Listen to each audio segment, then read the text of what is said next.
Hi, y'all. This is Jess Clary with Jess Clary Auto Repair in Elizabethtown, Kentucky. Today, I'm working on a 2016 Chevrolet Trax. Customer complaint is that it had check engine light had been coming on, and they had replaced the catalytic converter already on this car with p0420. And when I received the car, check engine light was on. It did have a p0420 as well as a bunch of unrelated codes. I viewed the freeze frame data, saved a report on that so that I have all my data here in case I need to refer to it later, but I know this car's been worked on. It's been to shops. So I have cleared the diagnostic trouble codes in this car, as it may have had many false codes set from unplugging connectors and troubleshooting and so forth. So I'm just hooking back up to the car. Let's do a smart scan and see if it has reset anything immediately. Of course, the catalyst monitor won't run until we meet those parameters, so I don't expect that catalyst code to be back just yet. But we know it resets because they've already put a CAT on this car and cleared the codes, and it has been resetting. This car is stone cold. I've let it get cold in the shop overnight. I want to watch these oxygen sensors warm up from cold. In the freeze frame data that was stored in this car, it had passed its last oxygen sensor monitor test on both oxygen sensors. It did not have a code for an oxygen sensor. The only one emission related was the p0420 for the catalyst, low efficiency. We had a bunch of BCM codes, and it looks like some of those have returned, and HVAC codes, but we're not concerned with them right now. Keyless entry stuff, tire pressure monitors, and so forth. So we're only concerned with the check engine light right now, so we're going to stay focused on this. Let's enter this ECM. Has an automatic. Does anybody have a stick anymore? Let's see, it's not equipped with stop start. Okay, so let's read data stream. I'm going to select some PIDs, parameter identifiers, and oxygen sensor data list should do us nicely. I would like, for right now,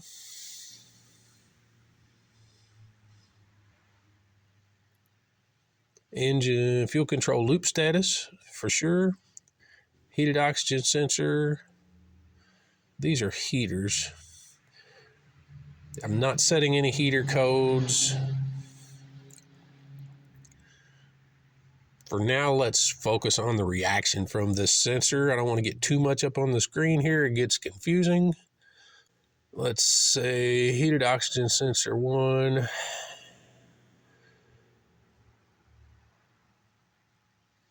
Heated oxygen sensor 2.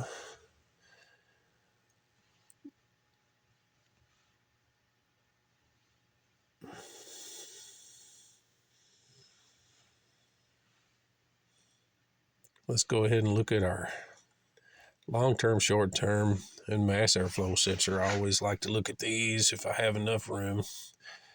And let's look at engine coolant temperature. Okay, that's enough. Let's keep this list simple. We'll start here, pick another list if we need to. We can graph these. Okay, before we start, let's look at our heated oxygen sensors 1 and 2. Looks like they are at 1.89 volt. This is stone cold. So let's go ahead and start this car and see how quickly these wake up. We're especially concerned with oxygen sensor number 2, the downstream, as it was what monitors CAT efficiency.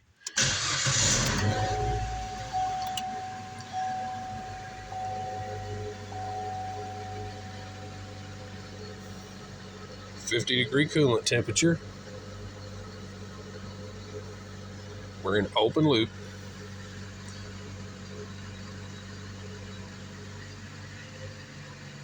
Both of these sensors seem to be waking up.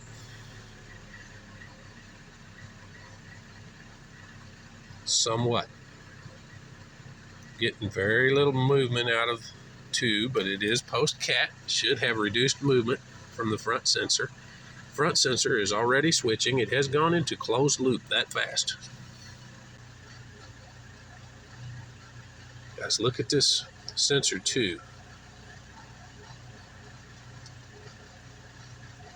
This sure looks, almost flatline. We're just hovering around that 1.8.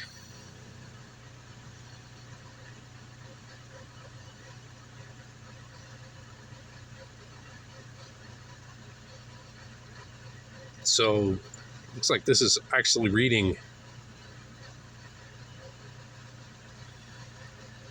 rich. This looks like we have a 450 millivolt threshold. For stoic on this, looks like this one's ranging a little under 1 volt down to 0. So this oxygen sensor is stuck rich. Well, that would certainly set a catalyst efficiency cut. Guys, we're in closed loop. We're warming up. Our short-term fuel trim is switching. There's no reason for that sensor to be stuck rich. Even if that catalytic converter was gutted and had no catalyst in it, it shouldn't be. It should be mirroring this front sensor. Why is this back sensor stuck rich after this amount of time?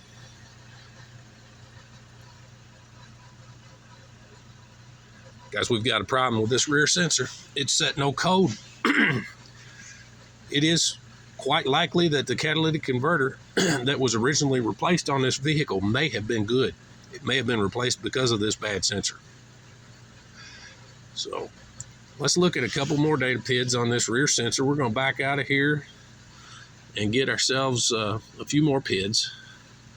I'd like to see some oxygen sensor heater circuit information. Do we have any current heated oxygen sensor 2 current? I don't know if that's current, but that is the heater.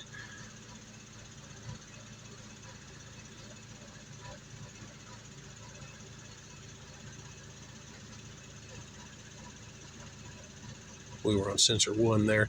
We want to look at sensor 2. Heater command. Heater control circuit.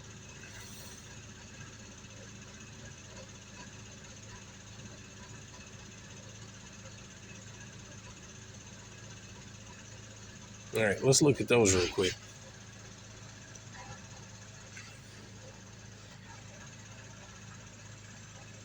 You can see our heated oxygen sensor 2 still stuck high.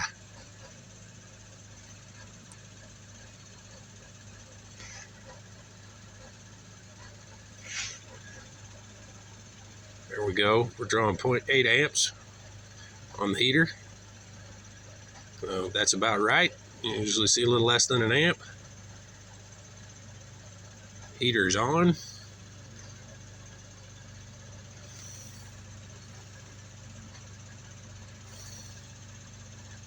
Heater control okay. So we've got no heater codes, guys. We're stuck. 1.86 volt flatline. Pretty much bias voltage it looks like on this vehicle. All right, guys, I'm going to turn the key off. I'm going to get you set up, and I'm going to back probe this connector. I'm going to leave the key in the run position, so we're still seeing live data here. Okay. As you can see, my front one went low, like it should.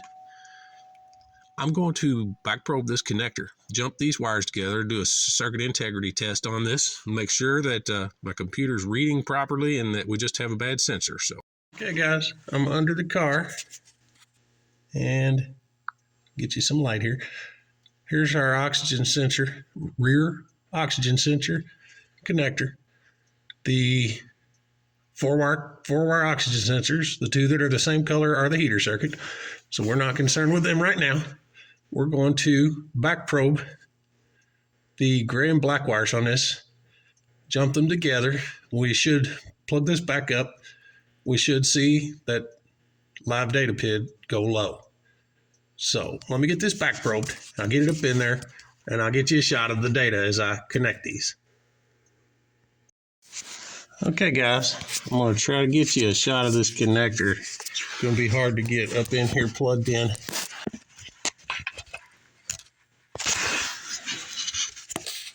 There we are. See my two T-pins sticking out of the back of that connector? I have back probed those two signal wires, and I have those T-pins in there in such a way that they're not touching together right now. So let me get you around here, get you focused on the scanner. I'm going to reach up there and squeeze these T-pins together. Okay, we're watching oxygen sensor 2. You can see it's still fixed about 1.9 volts. I'm reaching up in here and I'm going to squeeze these together. Look at it. See it drop? 0 volt. I'm going to separate them. Back up. 1 point. All right. And they're together.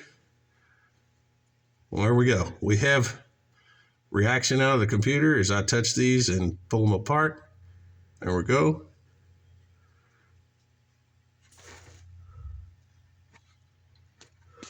Guys, we've just got good wiring integrity. The ECM is reading the signal properly.